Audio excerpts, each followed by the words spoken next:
सबसे असर कि कोई भी आदमी अगर भजन गा रहा है तो अगर गाने को ढंग नहीं आ रहा है तो कम से कम ताली तो बजा सकते हैं ना। आगे ताली को भी ढंग नहीं है, ताली को तो ढंग है तो ताली बजाइए आप लोग सिर्फ।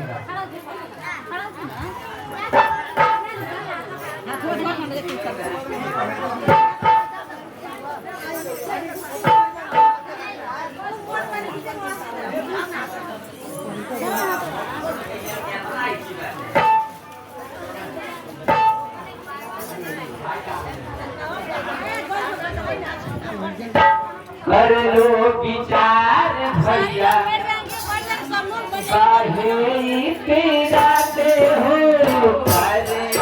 विचार भैया काहे पिराते हो,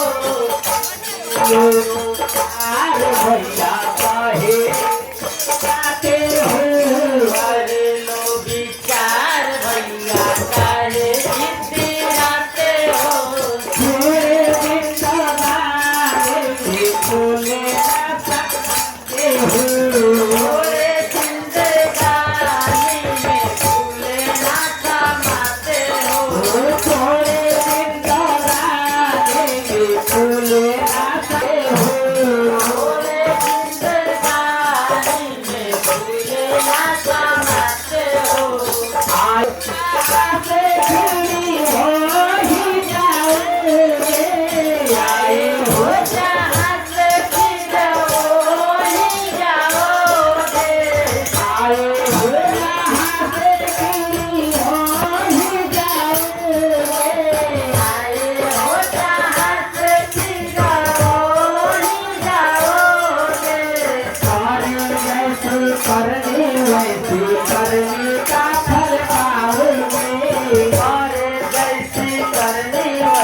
बार